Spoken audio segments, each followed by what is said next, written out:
प्यारे बच्चों, सारंग गुरु digital class में आपका स्वागत है। मैं मसूद आलम। आज हम लोग पढ़ेंगे फिज़िक्स में लेंस के बारे में। चूँकि लेंस का इंट्रोडक्शन हम लोग पहले पढ़ चुके थे और आज हम लोग पढ़ेंगे लेंस में इमेज का फॉर्मेशन कैसे होता है और उसके नेचर्स क्या होते हैं, इन सब के बारे में और टाइप ऑफ लेंस के बारे में। तो इस क्रम में चलते हैं। सबसे पहले देखते हैं लेंस। एक ऐसा लेंस जिसका मध्य भाग उठा हुआ हो उसको हम लोग कहते हैं उत्तल लेंस। क्या कहेंगे? उत्तल लेंस। और एक ऐसा लेंस जिसका मध्य भाग पतला हो, रेस्पेक्टिवली पतला हो, उसको कहेंगे अवतल लेंस। अवतल लेंस। इसको कॉनकेव लेंस कहते हैं और इसको कॉन्वेक्स कहते हैं, कॉन्वेक्स लेंस। तो इस प्रकार ये दोनों लेंस का हम लोग देख लिए और इस तरह से पहचान लेंगे। लेंस में कुछ खास चीज़ें हैं जिसको परिभाषित करना ज़रूरी है। जैसे लेंस का जो मिडिल पार्ट होता है, मध्य भाग होता है, उसे हम ऑप्टिकल सेंटर या प्रकाशीय केंद्र कहते हैं। ऑप्टिकल सेंटर या प्रकाशीय केंद्र।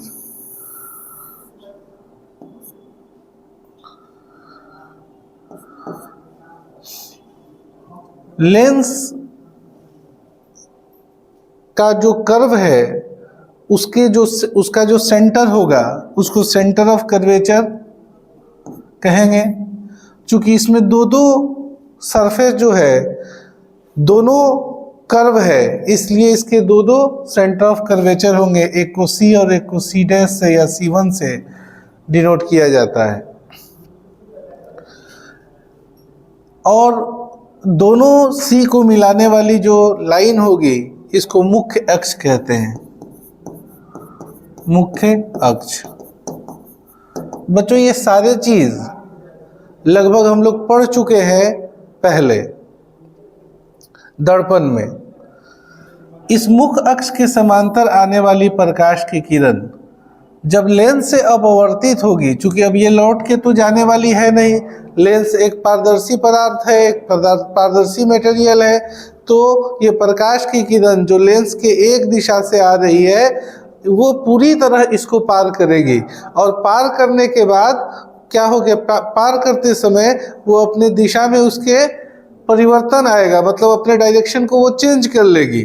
और चेंज करके क्या होगा, तो इस प्रकार चेंज करेगी कि मुख्य अक्ष के एक बिंदु से वो जाके टकराएगी।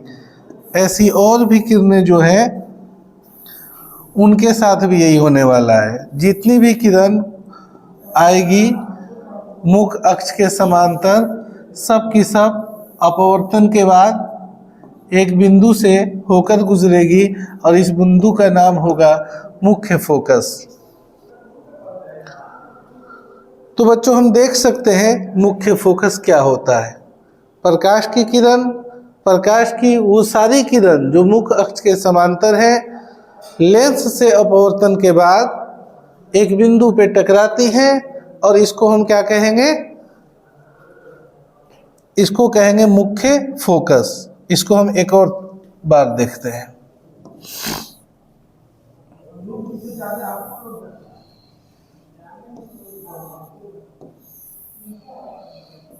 उसी चीज को हम दोबारा बना रहे हैं।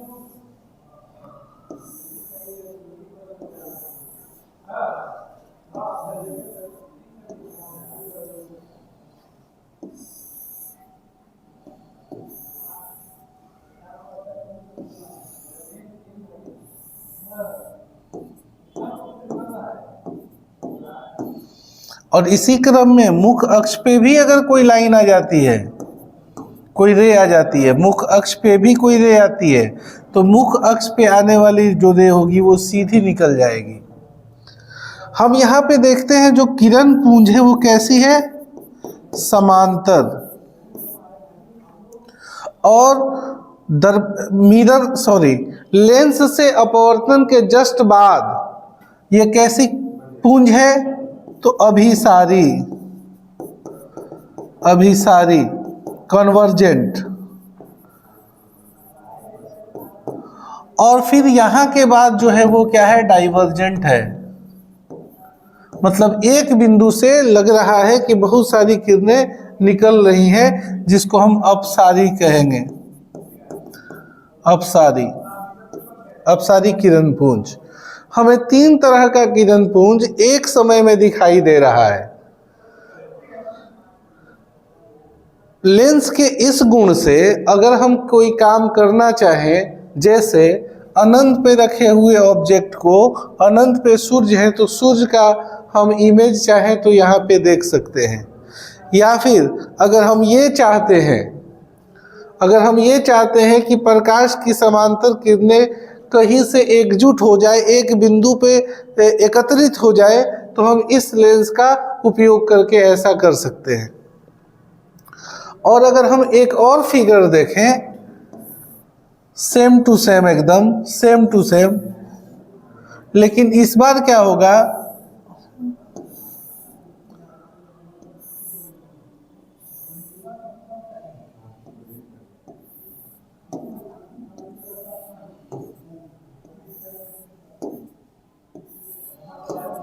बच्चों, जिस तरह से समांतर आती हुई प्रकाश की किरणें लेंस से, किस लेंस से? तो अवतल लेंस से अपवर्तन के बाद एक बिंदु पर मिलती है, और उस बिंदु का नाम होता है मुख्य फोकस, या फोकस हम इसे कहते हैं। इसी प्रकार अगर फोकस से बहुत सारी किरणें निकले, तो वो लेंस से अपवर्तन के बाद पैरेलल हो जाती हैं, समांतर हो जाती हैं।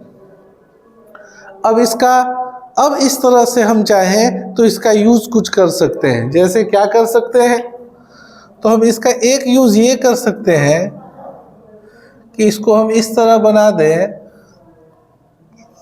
देखिए, अगर हम इस तरह इसको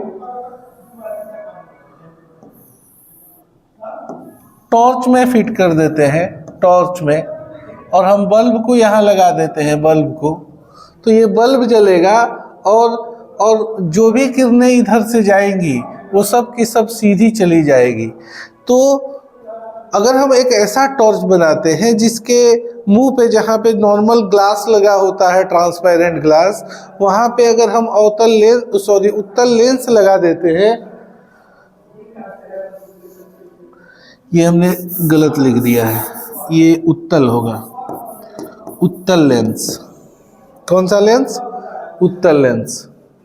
अगर इसमें हम उत्तल लेंस लगा देते हैं तो जो भी किरण मुख्य फोकस से होकर निकलेगी वो क्या होगी? समांतर हो जाएगी। और टॉर्च का पर्पस जनरली यही होता है कि हमारे पास एक ऐसी चीज़ हो जो समांतर किरणों को हमारे कंट्रोल में रखे, जहां हम चाहे भेज सके। और ये जो चीज़ है, इसको हम कहेंगे रिफ्लेक्टर। क्या कहेंगे? रिफ्लेक्टर।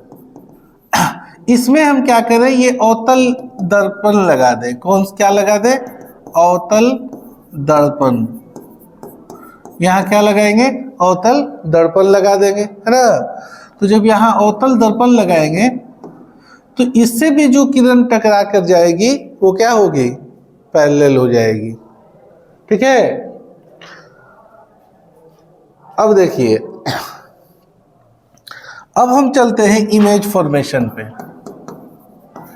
इमेज फॉर्मेशन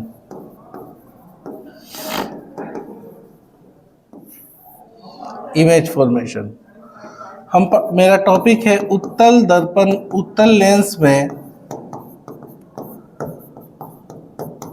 प्रतिबिंब का बनना। कैसे बनेगा ये प्रतिबिंब, कहाँ कहाँ बनेगा, कब, किस सिचुएशन पे कहाँ बनेगा, ये हम देखेंगे किसमें? उत्तल लेंस में। जो मेरा पहला केस होगा वो होगा कि जब वस्तु को अनंत पे रखा जाए। जब वस्तु अनंत पर हो, अनंत पर हो। तो जब वस्तु अनंत पे हो तो अनंत से आने वाली जितनी भी समांतर किरणें होंगी, अगर वो मुख्य अक्ष के समांतर हों, तो हम जानते हैं कि मुख्य अक्ष के समांतर आने वाली प्रकाश की किरणें लेंस से अपवर्तन के बाद एक बिंदु पर मिलती हैं, निश्चित तौर पे एक बिंदु पर मिलेगी, और ये सारी किरणें जहां मिलेंगी यही क्या होगा? प्रतिबिंब होगा। क्या होगा? प्रतिबिंब होगा। तो जब वस्तु अनंत पर हो, यहां हम लिख सकते हैं, जब वस्तु अनंत पर हो,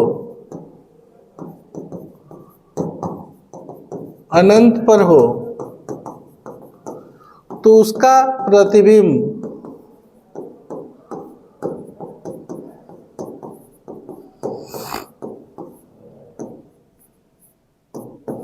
लेंस के दूसरी ओर बनेगा, दूसरी ओर मुख्य फोकस पर बनेगा, मुख्य फोकस पर बनेगा।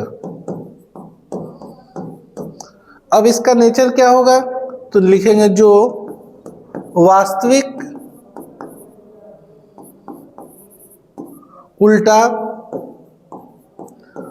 तथा वस्तु से बहुत बहुत छोटा होगा, बहुत बहुत छोटा होगा। आप याद करेंगे बच्चों, हम लोगों ने पढ़ा था अवतल लेंस में, अवतल दर्पण में, हमने अवतल दर्पण में पढ़ा था कि जब वस्तु अनंत पे हो तो उसका प्रतिबिंब अवतल दर्पण के मुख्य फोकस पे बना था। जो बातें हम लोगों ने अवतल दर्पण के लिए पढ़ा था, सारी बातें लगभग इस पे लागू होगी। एक चीज चेंज होगा, उसमें वास्तविक प्रतिबिंब वस्तु की ओर ही बनता था, इसमें वास्तविक प्रतिबिंब हमेशा पीछे बनेगा। ये माइनर सा चेंज है, बाकी पोजीशन या वास्तविक और आभासी ये दोनों सेम रूल से बनेगा।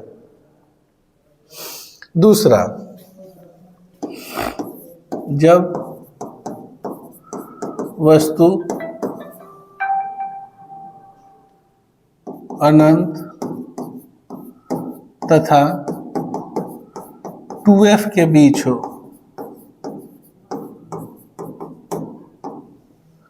C को हम लोग जनरली 2f भी कहते हैं।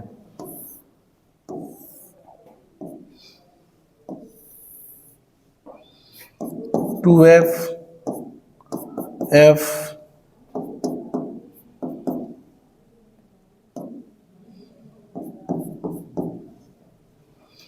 अब यहां पे किसी ऑब्जेक्ट को हम रखते हैं, एक रे लेके जाएंगे मुख्य अक्ष के समांतर, जो लेंस से अपवर्तन के बाद फोकस से होती हुई पार हो जाएगी, चली जाएगी।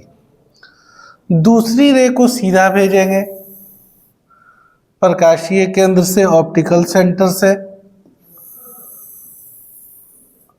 और ये दोनों रे जहां टकरा जाएगी वहीं पे इमेज का फॉर्मेशन होगा। बड़ा सिंपल कॉन्सेप्ट है ये। ऑप्टिकल सेंटर से जाने वाली जो किरण होती है वो अपने पथ पे अपना पथ नहीं बदलती है, मतलब उसमें अपवर्तन नहीं होता है, वो सीधी निकल जाती है। ठीक है, अब इसके लिए लिखेंगे जब वस्तु कहाँ हो, जब वस्तु अनंत तथा 2f के बीच हो, आगे लिख रहे हैं उसके आगे, तो उसका प्रतिबिंब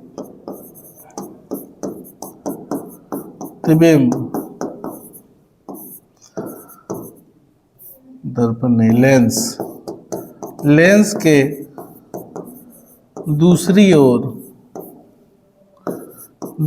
ओर कहाँ बनेगा? तो 2f तथा 2f के बीच बनेगा। जो वास्तविक उल्टा तथा वस्तु से छोटा होगा।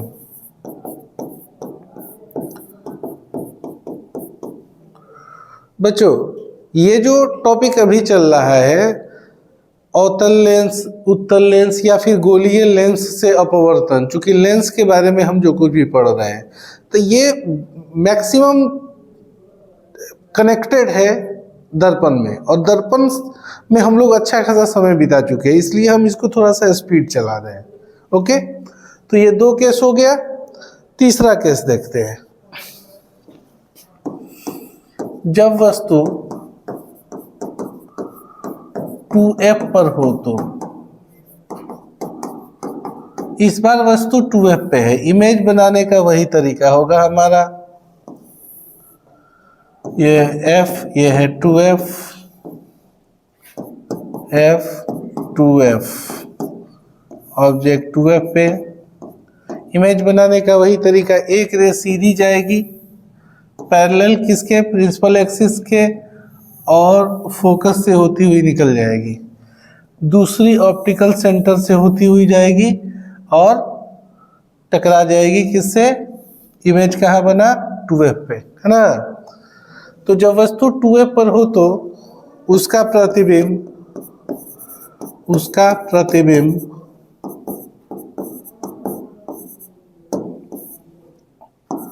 दर्पण के दूसरी ओर, पीछे भी लिखते हैं दूसरी ओर भी लिखते हैं, है ना, दूसरी ओर 2f पर ही बनेगा जो वास्तविक उल्टा तथा वस्तु के बराबर होगा।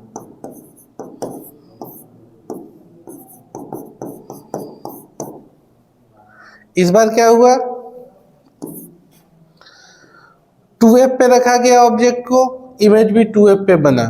साइज ऑब्जेक्ट का क्या हुआ, जितना ऑब्जेक्ट का साइज था उतना ही इमेज का साइज हुआ।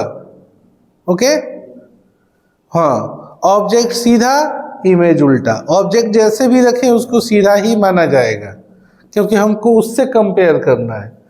तो ये तीसरा केस हो गया। चौथा केस, जब वस्तु 2f तथा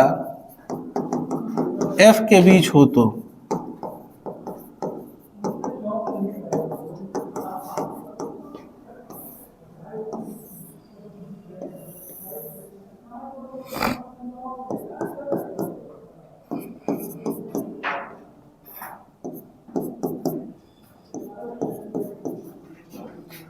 हम इन दोनों के बीच यहाँ ऑब्जेक्ट को रख रहे हैं। पहली लाइन कैसे जाएगी, मुख्य अक्ष के समांतर जाएगी, जो अपवर्तन के बाद फोकस से होते हुए निकल जाएगी। दूसरी लाइन ऑप्टिकल सेंटर से होते हुए जाएगी, जहाँ टकरा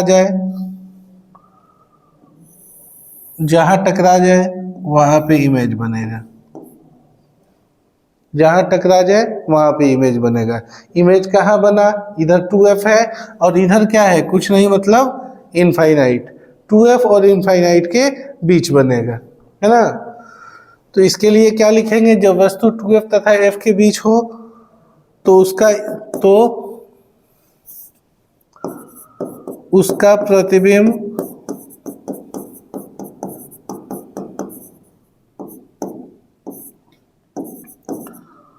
दर्पण के दूसरी ओर 2f तथा अनंत के बीच बनेगा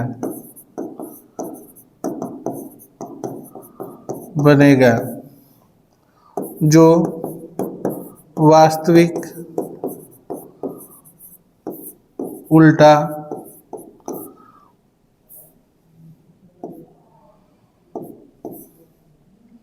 तथा वस्तु से बड़ा होगा।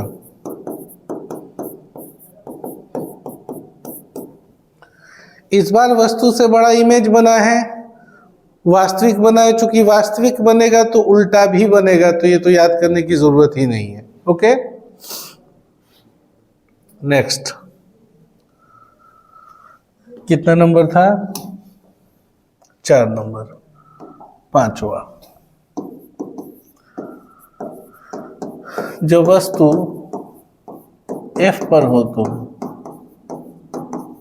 यानी जब वस्तु मुख्य फोकस पे हो तो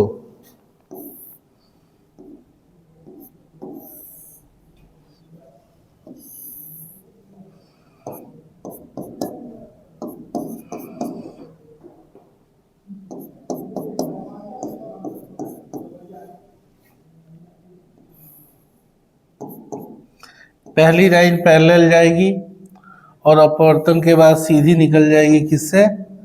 मुख्य फोकस से। दूसरी लाइन सेंटर ऑफ कर्वेचर, दूसरी लाइन ऑप्टिकल सेंटर से जाएगी और दोनों इस प्रकार जा रही है जैसे कहीं नहीं टकरा रही है। ये दोनों लाइन एक दूसरे के पैरेलल हो गई और पैरेलल लाइन एक दूसरे से कहीं नहीं टकराती है, और ऐसा कहा जाता है कि पैरेलल लाइंस एक दूसरे से इनफाइनाइट पे जाके टकराती है। कहाँ पे? इनफाइनाइट पे। तो ये इमेज जो है वो कहाँ बनेगा? इनफाइनाइट पे बनेगा। कहाँ बनेगा? इनफाइनाइट पे, अनंत पे। तो हम क्या लिखेंगे? जब वस्तु F पर हो तो उसका प्रतिबिंब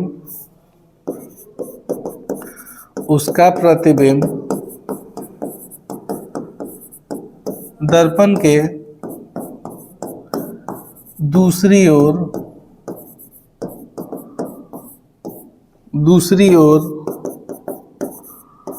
अनंत पर बनेगा, जो वास्तविक उल्टा तथा वस्तु से बहुत बहुत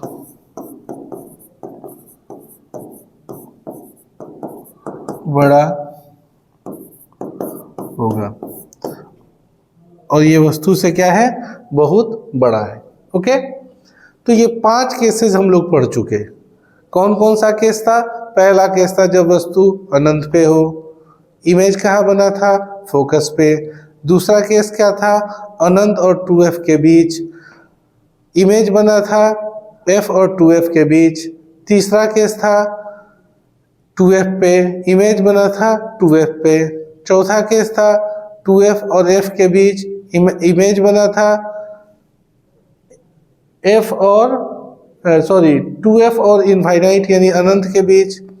और 5वां केस अभी तक जो पढ़े उसमें ऑब्जेक्ट को रखे F पे, इमेज बना इनफाइनाइट पे। तो ये 5 केसेस हो गए। इन 5 केसेस को याद करने का एक सिंपल तरीका है। 1 2 3 4 5। पहला कहाँ है? इनफाइनाइट। दूसरा कहाँ है? इनफाइनाइट एंड 2F के बीच।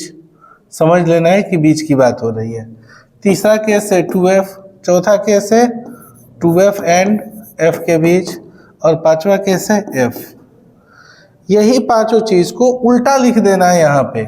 1 2 3 4 5 उल्टा लिख देना है। ये F को सबसे पहले लिखेंगे, इसको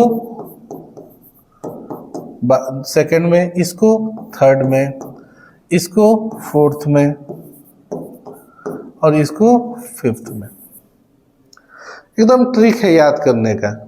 अगर ऑब्जेक्ट इनफाइनाइट पे हो तो इमेज फोकस पे, इनफाइनाइट और 2F के बीच हो तो इमेज 2F और F के बीच, 2F पे हो तो 2F पे ही बनेगा, 2F और F के बीच हो तो इनफाइनाइट और 2F के बीच बनेगा, F पे हो तो इनफाइनाइट पे बनेगा।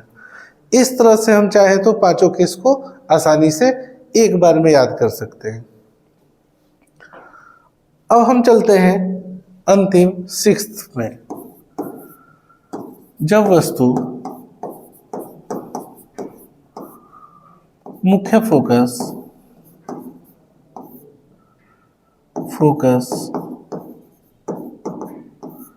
तथा प्रकाशीय केंद्र के बीच हो तो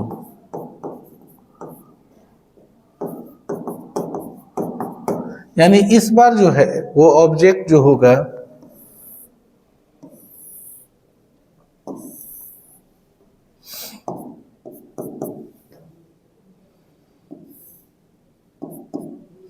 एफ और ऑप्टिकल सेंटर के बीच में है। वही पुराना तरीका, पहली लाइन जो जाएगी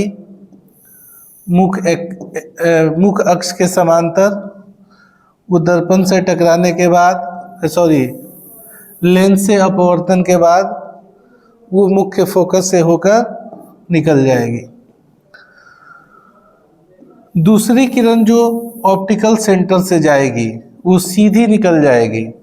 ये दोनों किरणों को कोई अगर इधर से देखेगा, ये देखो ये दोनों किरणें एक दूसरे से दूर होती जा रही हैं, एक दूसरे से अपार्ट होती जा रही हैं, और इधर से देखने पे ऐसा महसूस होगा कि ये दोनों किरणें ये इधर कहीं से आ रही है और ये इधर कहीं से आ रही है, यानी दोनों किरणें यहाँ से निकल के आ रही हैं, और ये बनेगा इमेज, इस ऑब्जेक्ट का इमेज। हर बार क्या होता था कि लेंस के एक साइड में ऑब्जेक्ट को रखते थे तो इमेज जो बनता था वो लेंस के दूसरी साइड बनता था। इस बार ये स्पेशल केस है और अक्सर क्वेश्चन यहीं से आता है। अवतल दर्पण में भी क्वेश्चन पूछेगा तो ज़्यादातर यहाँ से, और अगर लेंस में पूछा जाएगा उत्तल लेंस में तो भी क्वेश्चन यहीं से पूछा जाएगा। इसलिए ये एक इम्पोर्टेंट टॉपिक है, इस पे लापरवाही नहीं करेंगे, इसको ध्यान में रखेंगे। तो अगर सामने ऑब्जेक्ट है, ये सामने है, तो इमेज भी उधर ही रहेगा। हम अगर अपनी आँख को मतलब हम लोग इधर से देखेंगे तो हमें इसकी जगह पे ये चीज़ दिखाई देगी, छोटी चीज़ें बड़ी दिखाई देंगी, और ये जो इमेज है वो रियल इमेज नहीं है, क्योंकि रियल में तो रेज इधर चली गई। रियल जो रेज है उनके टकराने से ये इमेज नहीं बना है, इसलिए ऐसे इमेज को रियल इमेज नहीं कहेंगे। दूसरी बात, ये क्या है, आभासी प्रतिबिंब है, वर्चुअल इमेज है, और वर्चुअल इमेज ही जो होता है वो सीधा होता है, रियल इमेज हमेशा ही उल्टा होता है, ये रियल इमेज नहीं है, है ना। ओके, तो इसका पहले डिस्क्रिप्शन लिख लेते हैं। जब वस्तु मुख्य फोकस तथा प्रकाशीय केंद्र के बीच हो तो उसका प्रतिबिंब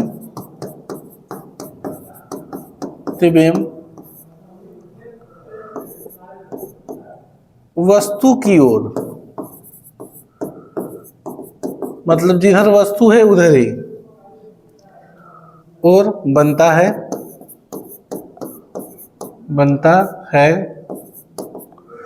जो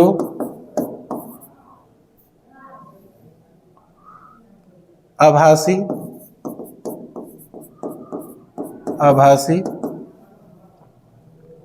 सीधा तथा वस्तु से बड़ा होता है,